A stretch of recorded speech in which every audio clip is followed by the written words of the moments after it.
नमस्कार मंडळी. आपण ज्योतिषशास्त्रामध्ये पत्रिका बघतो तेव्हा भविष्याचं मार्गदर्शन करतो. अर्थात भविष्याचं म्हणजे काय, तर भविष्यातल्या घटनांचं, नाही का, ती काही थेअरी नाहीये, प्रत्यक्षात घटना घडतात त्याचंच मार्गदर्शन आहे.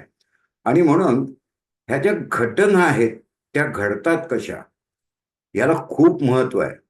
घटनेचं विश्लेषण जर तुम्हाला करता आलं तर त्या त्या विभागाला, पत्रिकेतला सुयोग्य विभाग की जो तुम्ही छान अभ्यासलाय, जो त्याचं बेसिक म्हणजे ज्याचं बीजगुण, ज्याची ऑपरेटिव्ह मेथडॉलॉजी तुम्हाला कळलेली आहे, तुम्हाला कुठलाही ग्रह तेव्हाच वापरता येतो की तो वापरण्याचं स्वतःचं त्याचं तंत्र आहे. याला मी ऑपरेटिव्ह जेनेसिस असं म्हणतो. तर ते माहीत असेल तर तुम्ही घटना विश्लेषण करा, घटनेचे घटक वेगवेगळे काढा आणि त्याला ते पत्रिकेचे घटक जोडा. असं याला इंटरप्रिटेशन असं म्हणतात. आणि तुम्ही जे शिकता, तुम्ही जे करता, त्याला एक्सप्लेनेशन म्हणजे तुम्हाला सगळं माहीत असेल तेव्हा तुम्ही चिकटवता की हा ग्रह इथे चिकटवतो का, तर तुम्हाला कारकत्व माहिती आहे. त्याला ज्योतिष नाही म्हणत, त्याला एक्सप्लेनेशन म्हणजे काय, मी वेगळ्या भाषेत तुम्हाला ज्योतिषाच्या भाषेत सांगतो की अमुक काय म्हणून अमुक झालं, नाही, त्याला ज्योतिष नाही म्हणत, ते एक्सप्लेनेशन आहे. मी तुम्हाला आज जे सांगणार आहे की घटना घडतात कशा, त्याची विभागणी जर तुम्हाला नीट कळली तर पत्रिकेत कुठला घटक आपल्याला अभ्यासायचा आहे तेही तुम्हाला मी सांगत जाणार आहे.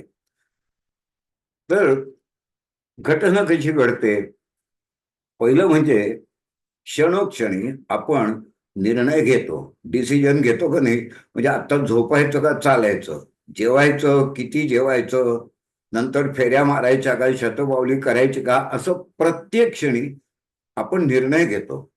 आणि निर्णयाबरोबर निर्णय जर आपल्याला योग्य वाटत असेल तर त्याप्रमाणे कृती करतो. कृती हा शब्द थोडा फिजिकॅलिटी आहे, कर्म म्हणू आपण त्याला. निर्णय, निर्णयाला योग्य वाटलेलं कर्म. आता हे दोन केल्यानंतर त्याचं जे फळ मिळतं ते आपल्या हातात नसतं. त्याचं कारण असं की आपली जी ऍक्टिव्हिटी आहे ती आपण कर्माच्या पदरावर आणली की ती समाजामध्ये इतरांच्या हित आणि आहेत, म्हणजे त्याचे इंटरेस्ट इतर माणसांचे, त्यामुळे आपल्याला काही वेळा इतरांकडून कोऑपरेशन मिळेल, मिळणार नाही. स्पर्धेमध्ये आपण ती विशिष्ट पोस्ट नोकरीमधली आपल्याला मिळवता येईल किंवा दुसरा माणूस आपल्यापेक्षा वरचढ ठरेल. त्यामुळे समाजाच्या मुशीमध्ये जेव्हा तुम्ही घेतलेला निर्णय कृतीमध्ये आणता तेव्हा त्याचं अल्टिमेटली काय होईल, त्याचं फळ काय मिळेल, ते फारसं काही प्रसंगी तुमच्या हातात असतं पण फारसं हातात नसतं. मग तुमच्या हातात असतं ते म्हणजे निर्णय अचूक घेणे. तुमच्या क्षमता लक्षात घेता आणि बाह्य परिस्थिती, सोशिओ इकॉनॉमिक कंडिशन लक्षात घेता निर्णय अचूक घेण्याचा मॅक्झिमम प्रयत्न करणे हा पहिला टप्पा. त्याच्यानंतर कृती करताना तुम्ही काय करता, तर तुम्हाला शरीर, मन, बुद्धी, चित्त आणि विवेक हे पंचामृत तुमच्याकडे आहे. तुम्ही कृती करताना याचा वापर करता, म्हणजे तुमच्या क्षमतांचा वापर करता. तर पत्रिकेमध्ये आता काय रोल चालू झाला की फळ तुम्ही कसं जिंकाल, जे तुमच्या हातात फारसं नाहीये ते जास्तीत जास्त वेळा तुमच्या बाजूने कसं होईल, तर घटना घडण्याचं कारण निर्णय, कृती, कृतीचा प्रतिसाद म्हणजे भविष्य किंवा भविष्यकालीन घटना. आता निर्णय कोण घेतं, निर्णय घेते बुद्धी. त्याला निर्णयात्मक बुद्धी असंच म्हणतात मुळात. निर्णय घेते बुद्धी, विचार करते बाजूच्या घटकांचा. मग तुम्ही आपलं सामर्थ्य शारीरिक, मानसिक किंवा इतर काही ओळखी आपल्या संपर्कातली माणसं यांची मदत घेतो आणि आपण कृती करतो. तर निर्णय बुद्धी घेते, कृती आपण करतो. आणि मग हे दोन घटक वापरताना आपल्याला असं नेहमी प्रश्न पडतो की निर्णय पत्रिकेत तुम्ही पाहता त्या पत्रिकेत कुठल्या स्थानावर न बघतात, तो आपला अभ्यास नाही. मग अभ्यास असेल तर मला ठरवता येईल की आत्ता हा निर्णय, मोठ्या निर्णयाबद्दल बोलतोय, तर आत्ता हा निर्णय घेणं पत्रिकेनुसार योग्य ठरेल का. बरं, ठरला योग्य तर काय पद्धतीने तो घेतला पाहिजे, ते आपोआप कळेल आपल्याला त्या स्थानाचा अभ्यास करून, पत्रिकेतल्या स्थानाचा. म्हणजे मी तुम्हाला आज एक नवीनच गोष्ट सांगतोय की पत्रिकेत निर्णय कुठून घेतला जातो असं एक स्थान आहे. असं एक स्थान आहे, ते कधी आपल्याला पारंपरिक अभ्यासात आपण कधी अभ्यासलंच नाही. मी आज 2 पत्रिका शेअर करणार आहे, त्यात तुम्हाला सांगणार आहे की ह्याचे परिणाम होतात म्हणजे काय. मग निर्णय का घेतले जातात तर आपला पूर्वानुभव, आपल्या क्षमता, बरोबर, आपल्याला संभाव्यता की हो हा माणूस मला मदत करेल तर हे करायला हरकत नाही, ही कंपनी चांगलं परफॉर्म करते, यात गुंतवणूक करायला हरकत नाही, म्हणजे मी त्याचा अभ्यास केलाय ना वातावरणाचा. तर निर्णय घेताना आपण बुद्धी वापरत असतो. मग त्या आपली पूर्वीची कर्म आहेत ना, त्यातनं मला अनुभव मिळालाय. पूर्वीच्या कर्मामुळे माझी मैत्री झालेली आहे. पूर्वीच्या संस्कारामुळे मला एखाद्याला कशा शब्दात बोलल्याने तो मला मदत करतो हे कळू लागलाय. म्हणजेच काय की कर्म आहे ना, त्यांनी माझ्याकडे बॅकग्राऊंड डेव्हलप केलाय. आणि म्हणून कर्मशास्त्राचा मूलभूत सिद्धांत असा की बुद्धी का निर्णय घेते, तर बुद्धी कर्मानुसारिणी. हा, मग कर्म करतो आपण, ते आपण बुद्धीने ठरवलं म्हणजे कर्म बुद्धीनुसारिणी. मी बुद्धीने ठरवले म्हणून कर्म केले. पण बुद्धीने का ठरवले, तर मी कर्माने जे मिळवत राहिलो अनेक गोष्टी, त्याचा साच्यातनं माझी बुद्धी तयार झाली, माझी विचार प्रक्रिया तयार झाली. म्हणजे विशिष्ट माणूस विशिष्ट निर्णय का घेतो, त्याचं कारण त्याचं कदाचित त्याचं व्यक्तिमत्व, त्याचा हव्यास, पटकन मला खूप पैसे मिळतील असं जर त्याचे संस्कार असतील पूर्वीपासून, तर तो चुकीच्या स्कीम मध्ये अडकतो. तर त्याने तो निर्णय घेतला, याच्यामागे त्याचा हव्यास आड येतो. मग हे सगळं डेव्हलप होतं ते वर्षोनुवर्ष. आणि खरं सांगायचं तर गतजन्मीपासून तुम्ही जी कर्म करता त्याने तुमची बुद्धी विकसित होते, प्रगल्भ होते. आणि म्हणून बुद्धी कर्मानुसारिणी, आणि कर्म केलं ते बुद्धीने केलं, पण कर्म बुद्धीनुसारिणी. या दोघांची शृंखला प्रक्रियेतनं जे समोर येतं, आपण ज्याला घुसळण म्हणतो ना, बुद्धी आणि कर्माची घुसळण म्हणतो ना, निर्णय आणि कर्माची, त्या घुसळण केल्यावर जे बाहेर येतं त्याला फळ असं म्हणतात. जसं ताक घुसळलं की लोणी दिसतं, आपल्याला दिसू लागतं, त्याला म्हणायचं फळ. मग आपल्याला असं वाटेल की माझ्या हातात आहे का, माझ्या क्षमता मी वापरतो, तर पूर्वी मला त्याचं फळ मिळालं होतं, यावेळी मिळालं नाही. याचं कारण असं की कर्माला 5 स्तर आहेत. घटना कर्माने घडते हे तर नक्की आहे, कर्मच केलं नाही तर काहीच घडणार नाही, लक्षात ठेवा. तर कर्माने घडते, पण कर्माला 5 स्तर आहे. 5. व्यक्तिगत, कुल, व्यक्ती म्हणजे माणूस, एक इंडिव्हिज्युअल, कुल त्याचं कुटुंब, त्याच्यानंतर समाज, त्याच्यानंतर राष्ट्र, आणि त्याच्या शेवटी विश्व. वैश्विक गोष्टी घडतात, त्याचा माझ्यावर परिणाम होतो का, माझ्या निर्णयावर, माझ्या कर्मावर, मिळणाऱ्या फलितावर नक्कीच परिणाम होतो. त्याच्यामुळे हे 5 स्तरावर कर्म होतं. आणि व्यक्तिगत कर्मात तुम्ही काळजी घेतलेली असते, तरी त्याची खात्री देता येत नाही की हे 4 ठिकाणी मला रिस्पॉन्स मिळेल का नाही. त्याच्यामुळे म्हणून भगवती ते तुम्हाला सांगितलंय की सगळं लक्ष तुझ्या कर्मावर ठेव. बुद्धी, निर्णय छान कर, सगळं मनाची एकाग्रता कर, भक्तिभावानी कर, श्रद्धेने कर, उपासना कर, उपाय फॉलो कर. उपायाचा परिणाम होईल का नाही, बुद्धीनी चिकित्सा कर, मग योग्य माणसाची निवड कर, विषय शिकताना सुद्धा कोणाकडे शिकवायची निवड कर. हे सगळं बुद्धीचं स्वातंत्र्य तुम्हाला नक्की आहे. निर्णय स्वातंत्र्य आहे, पण निर्णयात्मक कर्म केल्यावर त्याचं फळ मिळेल याचं स्वातंत्र्य नाही. म्हणून कर्मण्येव अधिकार असते मा फलेषु कदाचन, जो भगवंतांनी सांगूनच टाकलाय. तर अशा तऱ्हेने जेव्हा तुम्ही कर्म करता तेव्हा पुढे एक गोष्ट आपल्या लक्षात येत नाही ज्योतिषामध्ये, की काही वेळा अशा घटना घडतात की ज्या आपल्या कर्माचं फळ नसतात, बरोबर. मग घटनेत जे घटक असतात, तुम्ही जेव्हा कर्म करतात त्याच्या जेव्हा त्यावेळीची तुमची मनोवस्था, हे पुढचं वाक्य खूप लक्षात ठेवा काय मी म्हणतोय ते, त्या कर्म करता तेव्हाची तुमची मनोवस्था एक विशिष्ट तऱ्हेचे शक्ती तरंग किंवा फ्रिक्वेन्सी त्या कर्माला जोडते. आणि जेव्हा इतर कोणाचं तरी कर्म, चांगलं वाईट दोन्ही, इतर कोणाचं तरी कर्म त्याच फ्रिक्वेन्सीचं असतं, तेव्हा ती दोन माणसं जोडली जातात, त्या दोन वस्तू जोडल्या जातात.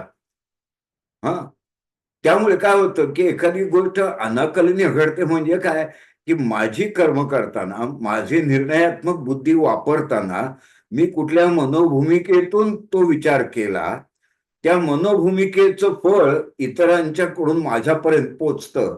त्याला ते म्हणतात बघा, लॉ ऑफ अट्रॅक्शन, असं तुम्ही शब्द ऐकला असेल. तर अट्रॅक्शन म्हणजे माझ्या मनात कल्पना करायची, तर ती कल्पना वेगळ्या पातळीवर करावी लागते. पण कर्म करताना तुमचा हेतू काय होता, तुमची मनोधारणा काय होती, हा, सेटअप माइंडसेट काय होता, तो ठरवतो की इतर कोण खेचले जातील, इतर कोण जोडले जातील. आणि या जोडाजोडीतनं तुमचं कर्मफळ हे जास्त विकसित होणार आहे, किंवा कदाचित ते मिळणार आहे किंवा न मिळणार आहे, तिन्ही गोष्टी संभवतात. तर याचा अर्थ असा की या माइंडसेटला खूप महत्व आहे. आणि म्हणून तुम्ही बुद्धी वापरा, निर्णय घ्या. तो निर्णय घेताना हे आपण सगळं शिकणार होतो आत्ता माझा 13, 14 आणि 15. प्रत्यक्ष पत्रिका म्हणून तुम्हाला दाखवून देईन की निर्णय असाच घ्यावा लागतो. फक्त निर्णय आपण घेत नाही, निर्णय सरकार सुद्धा घेतं, निर्णय आपला शेजारी पण घेतो, निर्णय आपला मित्र पण घेतो, नाही का. तो एखाद्या मित्राकडे पैसे गुंतवून आपण फसतो म्हणजे काय झालं, त्याने निर्णय घेतला होता की याच्या संपर्कात येतो, हा फसायला बरा आहे, याला मी स्कीम सांगतो, हा आपल्याकडे मैत्रीपूर्ण नजरेने बघून ते पैसे गुंतवेल. तो निर्णय त्यांनी घेतलेला आहे की मला याला फसवायचं आहे. मग तो मला कळला नाही, नाही तर मी मित्र असूनही कदाचित पैसे गुंतवले नसते. तर आपण बघूया की हे जे आहे होतं ते काय होतं. मग असं काही जणांना वाटतं की कर्मातनं, एक उदाहरण देतो तुम्हाला, की काही मित्र पोहायला जातात, समुद्रकिनारी जातात, पिकनिक काढतात, सगळेजण मस्त मजा करतात, समुद्रात आत जातात, पोहतात आणि बाहेर येतात. आणि बाहेर आल्यानंतर त्यातल्या एकाला वाटतं की नाही, समाधान नाही झालं, म्हणून तो एकटाच पोहायला जातो परत एकदा. हे सगळे बाकीचे बाहेर येतात आणि तो बुडतो. अशा घटना घडलेल्या आहेत काही वेळा. तर मग आता प्रश्न असा आहे की त्याला सगळं केल्यानंतर परत जावं सगळं आवडलं, ही बुद्धी, त्याला आपण दुर्बुद्धी म्हणतो. दुर्बुद्धी का म्हणायचं, तर घटना वाईट घडली म्हणून दुर्बुद्धी. त्याचं गणित वेगळं आहे. तो थोडासा असमाधानी वृत्तीचा आहे. तो कदाचित ओव्हर कॉन्फिडंट आहे की आपण मगाशी जाऊन छान पेहून आलो, परत जाण्यामुळे काय नुकसान होणार आहे, असा त्याला ओव्हर कॉन्फिडन्स आहे. आणि हे जे त्याचा पूर्वानुभव आहे, हे जे त्याच्या मनोधारणा आहे की मी इतरांपेक्षा वेगळं काहीतरी करू शकतो, मी अधिकच सक्षम आहे, तर माझं असमाधान पूर्ण करण्याची क्षमता माझ्यात असल्यामुळे इतर जाऊ देत, परत मी जातो. तर ह्या सगळ्या गोष्टी त्याच्या पूर्वकर्मानुसार त्याच्या बुद्धीमध्ये, निर्णय क्षमतेमध्ये लोड होत जातात. याला म्हणायचं बुद्धी कर्मानुसारिणी. पूर्वी तुला काय अनुभव आला, बरोबर, याचाच अर्थ आता त्याची इतर मित्र नसल्यामुळे त्याला वाचवायला सुद्धा कोणी नव्हतं. त्यावेळी घटक आणि घटना बदलत गेल्या. पूर्वी काय होतं, तो जर बुडलाच असता तर बाकीचे मित्र जवळच होते. तर याचा अर्थ घटनेतले घटक जेव्हा बदलत जातात, ते तुमच्या बुद्धी कर्मानुसारिणी, यामुळे वेगवेगळ्या गोष्टी घडत जातात आणि तो बुडतो. मग आपण म्हणतो त्याला दुर्बुद्धी झाली. आपल्याला कळतच नाही की छान पोहून आला होता, मग परत का गेलास. हे तुम्हाला एक सोपं उदाहरण देतोय. अशा अनेक घटना मी अभ्यासलेल्या आहेत पत्रिकांमध्ये. अद्भुत. म्हणजे एक घटना अशी घडली की तुम्हाला समजेल कर्माची लीला किती आगाध आहे. नवऱ्याला एक डायबिटीस होता. नवऱ्याला होता डायबिटीस. घटना किती सोपी असते बघा, घटना घडतात कशा. तर तर तो शोधाशोध करणारा औषधाची, की डायबिटीसवर काही परा होण्याचं काही औषध मिळत आहे का. हा, त्याच्यानंतर त्याची बायको, तिचं प्रेम आहे नवऱ्यावर, मग तीही शोधाशोध करणार. तिला एक माणूस भेटला. तिच्या मनात तीव्र इच्छा की नवऱ्याला डायबिटीसवर चांगलं औषध आपण मिळालं तर घेऊया. तिच्या ह्या तीव्र इच्छेपोटी, नवऱ्यावरच्या प्रेमापोटी तिला एक माणूस भेटला आणि तो म्हणाला की आसाममध्ये जंगलामध्ये, खरी घडलेली गोष्ट सांगतोय मी तुम्हाला, आसामच्या जंगलामध्ये अमुक अमुक एक वनस्पती आहे, तर ती तिथली माणसं सांगतात तुम्हाला, तर ती खणायची. ते त्यावेळी खणायला लागते, ती काढून ठेवून तुम्हाला नंतर देता येत नाही. तर ती खणायची आणि त्याचं मूळ आहे, ते काढून आणायचं आणि ते उगाळायचं आणि ते खाल्ल्याने डायबिटीसवर उत्तम परिणाम होतो. तर ही म्हणली सांगणारा माणूस बघा, कर्माचे धागे कसे आहेत. सांगणारा माणूस चांगला आहे, ज्ञानी आहे, अनुभव संपन्न आहे, तो उगाच खोटं काही सांगणार नाही असा या बाईचा विश्वास.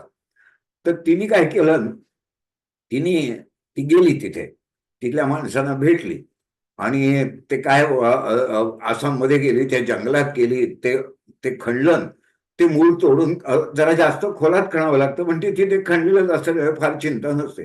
खणल्यानंतर तिने तो मुळाचा तुकडा आणला, घरी आणला आणि तो प्रयोगाला सुरुवात. तर तो शहाणेवर उगाळला आणि त्याचा लेप आहे तो खायचा होता. तिने प्रेमाने नवऱ्याला तो दिला आणि ज्या क्षणी नवऱ्याने तो लेप चाटला, त्याच्या पुढच्या 5 मिनिटात त्याचा मृत्यू झाला. उद्देश चांगला होता, बायकोचा चांगला होता, नवऱ्याचा म्हणजे पेशंटचा चांगला होता, त्या माणसाची माहिती बरोबर होती. आसाममध्ये ते अशी मुळी खाऊन बरे झालेले अनेक जण आहेत असं तिथले लोक सांगायचे. तर मग आपण म्हणतो निर्णय तर बरोबरच घेतला ना मी, मला काय चुकीची माहिती मिळाली. पण घटनेचे वेगळे पदर असतात. ती जी मुळीचा तुकडा तिने आणला होता त्याला अत्यंत जहरीला साप होता, त्यांनी त्याला दंश केला होता. सापाने खाली त्या जमिनीमध्ये अनंत तऱ्हेचे साप, नाग, विषारी असणार. तर त्याने दंश केलेला, दुर्दैवाने त्याने दंश केलेला त्या मुळाचा भाग तिला तिला मिळाला. आणि ती घेऊन आली. आता तिला कसं कळणार की झाडाचं मूळ आहे, त्याला नागाने दंश केलाय, विषारी जहरीला, म्हणजे किती असेल जहरीला, त्यांनी खाल्ल्यानंतर 5-10 मिनिटात किंवा त्याचा मृत्यू झाला. मग अपेक्षित काही नसताना घडलं. याला म्हणायचं की एखादी गोष्ट आपण चांगल्या उद्देशाने केली तरी सुद्धा आपली जन्मोजन्मीची कर्म, ज्या तऱ्हेच्या मनोधारणा आपल्याला साठवलेल्या असतात, त्याला संचित म्हणतो बघा आपण. तर त्या मनोधारणांमुळे तुम्हाला अशा तऱ्हेचे योग येतात आणि तिने चांगल्या उद्देशाने केलेलं कर्म अंतिमतः वाईट रूपात रूपांतरित झालं. अशा अनेक घटना आहेत, पण आता तुम्हाला उदाहरणार्थ घटना घडतात कशा. मग तिचा निर्णय चुकला का? तर तिच्या ज्ञानाच्या मर्यादेमध्ये तो बरोबरच होता, पण ज्ञानाच्या मर्यादेच्या बाहेर जे कर्म सुकृत होतं, काय शब्द वापरतो आपण, कर्म सुकृत होतं, त्याने त्या निर्णयाला कलाटणी दिली. म्हणून बुद्धी कर्मानुसारिणी, पण कर्म आत्ताचं नाही, जन्मोजन्मीचं.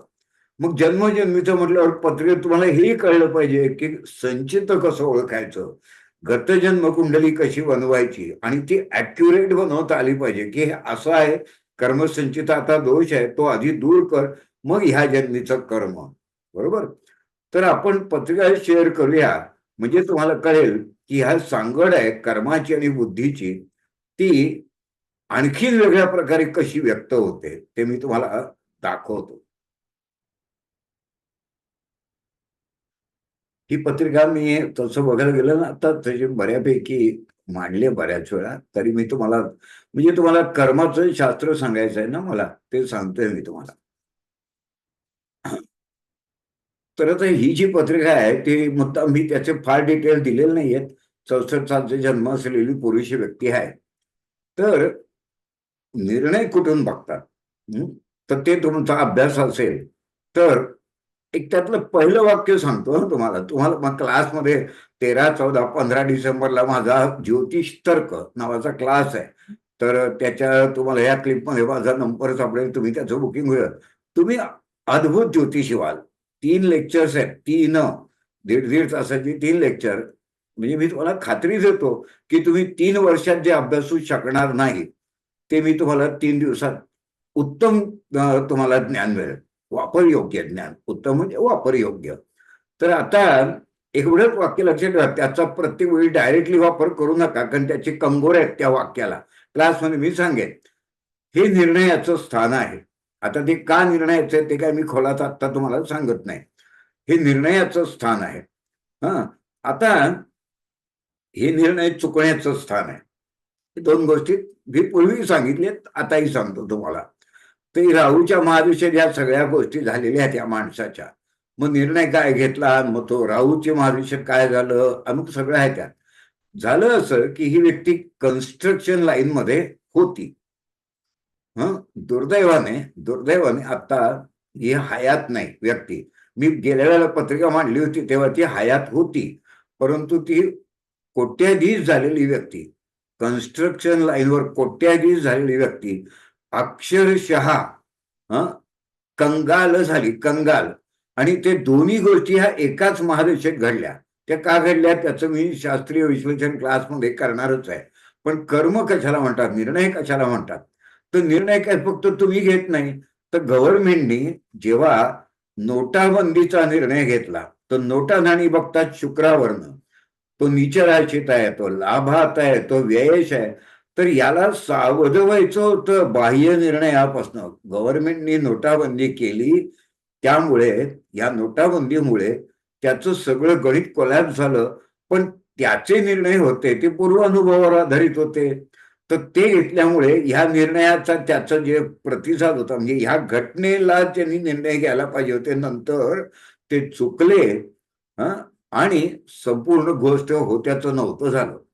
तर आता बाह्य गोष्टींचे निर्णय म्हणजे आपल्या हातात इतर लोकांनी घेतलेले, सरकारने घेतलेले असे बघायचे. मग बाहेरच्या लोकांचे निर्णय किंवा सरकारी जर शुक्राशी जवळचे असतील तर याने विचार करायचा, अन्य निर्णयांचा विचार करायची गरज नाही. पण तो त्यांनी केला नाही, म्हणजे निर्णय चुकला. का चुकला? पूर्वानुभव चांगला होता, कन्स्ट्रक्शन लाईनमध्ये कोट्यवधी रुपये मिळवले होते. तर याचा अर्थ निर्णयाचं स्थान असतं, निर्णय चुकण्याचं स्थान असतं, बाह्य निर्णयाचे प्रभाव ओळखायचे कसे त्याचं स्थान असतं. पण कृपा करून एकसारखं 30 स्थानं वापरून तुम्हाला सगळ्या पत्रिका सोडवायच्या नाहीयेत. ते क्लासमध्ये मी सांगेन तुम्हाला की हे वापरायचं आहे कसं. परंतु हे निर्णय चुकल्यामुळे होत्याचं नव्हतं झालं.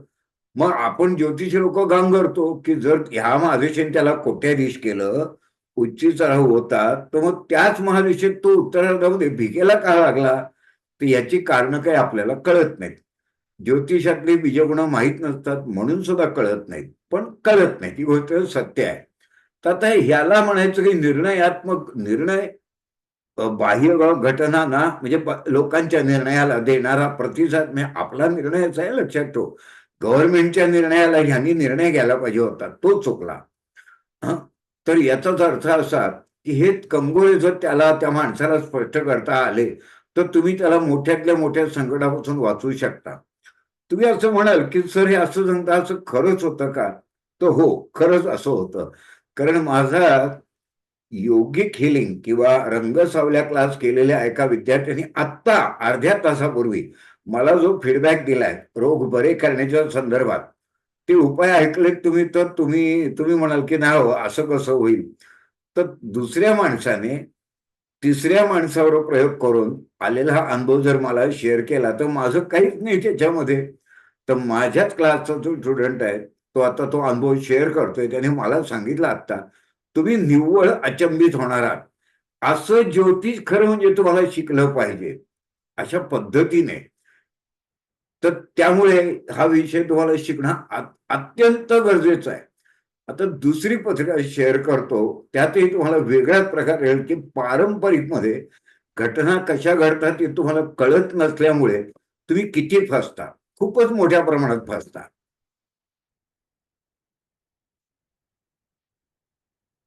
अगदी खरं सांगू का, फसता हा फार छोटा शब्द वापरतोय. फक्त गोंधळता, या व्यतिरिक्त काहीही होत नाही.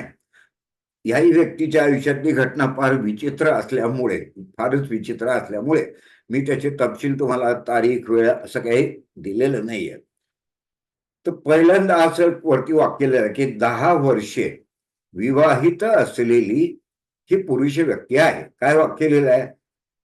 तुम्ही पारंपरिक मध्ये फसता, घटना कशा घडतात ते तुम्हाला कळत नाही, घटनेचे परिणाम म्हणजे घटना हा परिणाम आहे पण तो कालांतराने दुसऱ्या घटनेचं कारण ठरतो. त्याला त्याला ऍक्च्युली रिझल्टंट रिझल्ट हा शब्द सुद्धा तुम्ही पारंपरिक मध्ये ऐकलेला नाहीये. रिझल्टंट रिझल्ट म्हणजे रिझल्टचा रिझल्ट. एक घटना घडली तर त्याचा परिणाम म्हणून सुद्धा अनेक गोष्टी घडतात असा अर्थ आहे. तर तुम्ही असा विचार केला नॉर्मल ज्ञानाप्रमाणे तुमच्या, तर तुम्ही या सप्तमाकडे 10 वर्षे विवाहित असलेली पुरुष व्यक्ती आहे. इथे जा बरं ह्या स्थानाकडे, तुम्ही इथेच जाणार ना विवाहाचं म्हटल्यावर. तर इथे काय सुखाचा कारक चंद्र आहे, त्या चंद्राचा या सुखाच्या स्थानात असलेल्या बुधाची छानपैकी, तुम्ही छानपैकी म्हटल्यावर तुम्हाला अचंबा वाटेल ना की केंद्रयोग झाला त्याला छान का म्हणतात. तर केंद्रयोग गोष्टी एक्सपोज करतो. सुखाच्या स्थानात असेल तर सुख एक्सपोज करेल, हा सुख दे. चंद्र बुधाचा केंद्र चांगला आहे माझ्या हिशोबाने. बरं, याचा कारक ग्रह शुक्र तो इथे पंचमात प्रणयाच्या स्थानात पडलाय. परिचयातली व्यक्ती कदाचित प्रेमविवाह करायला असं आहे. तो शुक्र 11 अंशावर आहे, चंद्र 12 अंशावर आहे. त्या दोघांचा लाभयोग झालाय. म्हणजे ह्याच्यात सप्तम स्थान सप्तमे सप्तमाशी संबंधित ग्रह याच्याशी तुम्ही डाऊट घ्यावा असं काहीच नाही या पद्धतीत. ह्या सप्तम स्थानावर या अतिशय चांगल्या बलवान वायू तत्वाला गुरु बलवान धरला जातो, त्याची 9वी दृष्टी आहे. बरोबर, सप्तमे शुक्र आहे त्याच्यावर सुद्धा गुरुची दृष्टी आहे. तुम्ही असे घटक गोळा करत गेला की तुमच्या असं लक्षात येतं की छानच आहे की हो विवाहाचं. हा, तर वस्तुस्थिती फारच वेगळी आहे. 10 वर्षे विवाहित असलेला पुरुष आहे. मग मी असं का म्हणतोय, तर तुम्हाला परिणामाचे परिणाम कळत नाही घटनेत. तर आता हे सोडून द्या बघणं, ह्याच्यात बरेच घटक आहेत. इथे या तुम्ही, व्यक्ती आहे ना तिचा अभ्यास करूया आपण. तर ही व्यक्ती ट्रान्सजेंडर आहे. म्हणजे ही जरी 10 वर्षे विवाहित असली पुरुष असली तरी पुरुष शब्द लाल का केलाय माहिती का, ही स्वतःला पुरुष मानतच नाही. तिच्यात पुरुष ह्या कॅटेगरीचं भावना शून्य आहे. मग 10 वर्ष लग्नाला झाली म्हटल्यावर पहिल्या दिवशी पहिल्या रात्री त्याने बायकोला सांगून टाकलं की मी आतून स्त्री आहे. आय एम अ फिमेल, म्हणजे basically I am a female. तर मी दिसतोय सगळा, बाकीच्या दिवशी मी पुरुष आहे, पण ट्रान्सजेंडर पुरुष नाहीच आहे. तर आता मला सांगा, राहू जेंडर आयडेंटिटी क्रायसिस संभ्रमाचा कारक, मेष म्हणजे मेंदूच्या राशीत तनुस्थानाबद्दल असलेला संभ्रम या राहूने निर्माण केला. आणि तो जन्मतः राहूची महादशा असल्यामुळे ते मुळातच तो ट्रान्सजेंडर असं त्याचं जेनेटिकल स्वरूप आहे. मग जिनेटिक्सचं स्वरूप आहे तर जिनेटिक्स कुठून बघायची हेही आपण अभ्यासणार आहोत त्या क्लासमध्ये. कारण आपल्याला ज्योतिष तर्क शिकायचं आहे, आपल्याला पारंपरिक नियम चिकटवायचे नाही आहेत. पारंपरिक नियम चिकटवले तर माझ्या हाती काय लागलं हे तर मी तुम्हाला आत्ताही दाखवून दिलं की चिकटवी करू नका. माणूसच मुळात जर का जेंडर आयडेंटिटी बद्दल संभ्रमित आहे, क्रायसिस आहे, तर ह्याचा उपयोग काय मला सांगा. उपयोग शून्य. आणि तो खरंच शून्य आहे. आता यांचे कुठल्याही तऱ्हेचे संबंध येऊ शकले नाहीत. ते तुम्ही जर चांगले ज्ञानी असाल तर हर्षल शनी अष्टमात आहेत, पती पत्नीच्या संबंधाच्या स्थानात. तर हे सांगता अच्छा आमची मदत आहे राहूला, कारण राहू सांगतो मुळात ही व्यक्ती तुम्हाला दिसते तशी नाहीच आहे मुळात. मग तुम्ही म्हणाल की सर हे असं मला कळलं म्हणून आपण असं सांगतोय का. तसं नाहीये झालेलं. मी त्या व्यक्तीला विचारलंय की म्हटलं तुम्हाला असं थोडा डाऊट आहे का हो की आपण नेमके कुठल्या लिंगाचे आहोत. तर तो उडाला, अक्षरशः ते वाक्य ऐकून तो उडाला. मग त्यांनी मला तपशील सांगितले की असं आहे असं आहे असं आहे. त्याने मला प्रश्न काय विचारला, वैवाहिक सौख्य मला मिळेल का, वैवाहिक जीवन माझं चालेल. तर म्हटलं किती वर्ष झाली विवाहाला, तर मला 10 वर्ष झाली, हरकत नाही. तर प्रश्न काय विचारला विवाहाबद्दल, आणि मी त्याला काय सांगितलं की तुम्ही डाऊटफुल आहात का. तर इतका तो विलक्षण प्रभावित झाला. कारण म्हणजे याचा अर्थ तर्क चांगला असेल, बीजगुण कळत असतील, मग तुम्हाला इतर एखादी जेंडर आयडेंटिटी क्रायसिसची पत्रिका, माझ्याकडे 10 पत्रिका आहेत लक्षात ठेवा, तर मी तुम्हाला दाखवली तर तुम्हाला मी दाखवून देईन की वापरले कसे जातात ग्रह. आता इथे मुळात ती घटना घडली आहे. हा जो निर्णय आहे ना तो निसर्गाचा निर्णय आहे. त्या निसर्गाच्या निर्णयाचे दुष्परिणाम म्हणून इथे चांगली असलेली स्थिती सुद्धा संपूर्णतः स्पॉइल झालेली आहे. मग आपण पारंपरिक मध्ये सांगू ना पण छान चाललंय त्याचं, ते गुरुची दृष्टी अमका आहे, तमका आहे, शुभ ग्रह आहे, शुक्र आहे, काय काय बोलू आपण त्याच्यात, काय काय बोलू. हा, तर याचा अर्थ असा की जोपर्यंत तुम्हाला निर्णय निसर्गाचं जेनेसिस म्हणजे आतून काय दिलंय, या माणसात आतून कसं आहे हे जोपर्यंत तुम्हाला कळत नाही, तोपर्यंत परिणामाचे परिणाम, रिझल्ट अँड रिझल्ट तुम्हाला न कळल्यामुळे तुम्ही याचं वर्णन कराल ते 0.1% सुद्धा बरोबर येणार नाही. आणि म्हणून असं लक्षात ठेवा की जसं निसर्ग निर्णय घेतो, समाज निर्णय घेतो, सरकार निर्णय घेतं आणि त्याला मला रिॲक्ट करायचं असतं, त्यावेळी मी निर्णय घ्यायचे. म्हणजे खरा यांनी निर्णय काय घ्यायला पाहिजे होता की लग्न मला करायचंच नाहीये, कारण त्याला माहित आहे की मी लग्न करून काही फायदा नाही. मग सामाजिक दबावामुळे त्यांनी लग्न केलं, आई वडिलांना काय वाटेल म्हणून लग्न केलं आणि पहिल्याच दिवशी सांगून टाकलं की मी काही तुला दिसतो तसा आतून पुरुष नाही.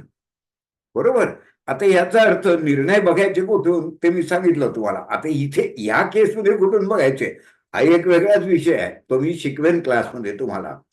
म्हणजे निर्णय चुकला किंवा त्याला घ्यावा लागला, बळजबरी झाली ना निर्णय घ्यायची, सामाजिक दबाव असतात ना माणसावर. तर सामाजिक दबाव हे सुद्धा कर्माचंच प्रेशर आहे, सामाजिक घटक आहे ना कर्मामध्ये. व्यक्ती, कुल कुल म्हणजे आई वडिलांना काय वाटेल, कुलाचं कर्म त्याच्या आड आलं, त्याच्यानंतर समाजाला काय वाटेल, सामाजिक दबाव आला. हे आपण लक्षातच घेत नाही की पत्रिका अशी ऑपरेट होते आणि निर्णय घेतले जातात. त्यामुळे अशी कोडी तुम्हाला तेव्हाच चुकतात की जेव्हा तुम्हाला घटनेचे कंगोरे ओळखता येतात. कंगोरे ओळखले की निर्णय अमक्या स्थानावरनं, निर्णय चुकणं अमक्या स्थानावरनं, निसर्गाचे निर्णय म्हणजे बिल्ट इन जेनेटिक्स, निसर्गाचे निर्णय जेनेटिक्स कुठून बघायचं हे पत्रिकेत शिकायचं आहे तुम्हाला. आणि मग असं जर तुम्हाला शिकायला मिळालं तर तुम्ही अक्षरशः तुम्ही त्याचे आणि विचार करा, भरपूर विचार करा. काही घाई नाही. त्या माणसाने वगैरे जीवनाचा प्रश्न विचारलेला लगेच 10 मिनिटात त्याला विचारायचं असं घाई करू नका. तुम्हाला कळलं पाहिजे की घटनेचे कंगोरे कुठे कुठे लपलेले असतात आणि घटनेचे दुष्परिणाम. जसं तो बिल्डर कोट्याधीश झाला, पण जेव्हा त्याचा निर्णय चुकला आणि जेव्हा कंगाल झाला तेव्हा तो, काही जण काय करतात ना, ते महादशा संपू देत, या महादशात तुम्ही पुढे याल. मग त्याला ज्योतिषात तो गडबड करतोय. महादशा तुमचं तुम्हाला कोट्यधीश करण्यासाठी येणार नाहीये. असं होऊ दे, तसं होऊ दे, गोचरीचा ग्रह इकडे येऊ दे. तो खड्ड्यात इतका खोल गेलाय, इतका खोल गेलाय की आता तो बाहेर येणारच नाही. कारण ग्रह, गोचर ग्रह, ग्रह महादशा ह्या तुम्हाला फळ देत नाही डायरेक्ट. कर्माला तुम्हाला सिग्नल देतात की हे केलं तर असं होईल, ते केलं तर तसं होईल. मग तुम्ही म्हणाल महादशा बदलल्यावर तो पुढे आला असता, नाही, शक्यताच नाही. तर त्याचा अर्थ तुम्हाला रिझल्ट अँड रिझल्ट, अडचणीत आलेला जो परिणाम आहे त्या परिणाम पुढे कारण म्हणून काम करतो दुसऱ्या घटनांचं, आणि रसातळाला केला की इतका जातो की त्याला बाहेर काढणं मुश्किल होऊन बसतं. बरोबर. तर याचा अर्थच म्हणजे असा की आता असे घटनांचे वेळ तुम्ही घेतलेत, त्याच्यात ना खरं सांगायचं तर बरंच काय काय आहे.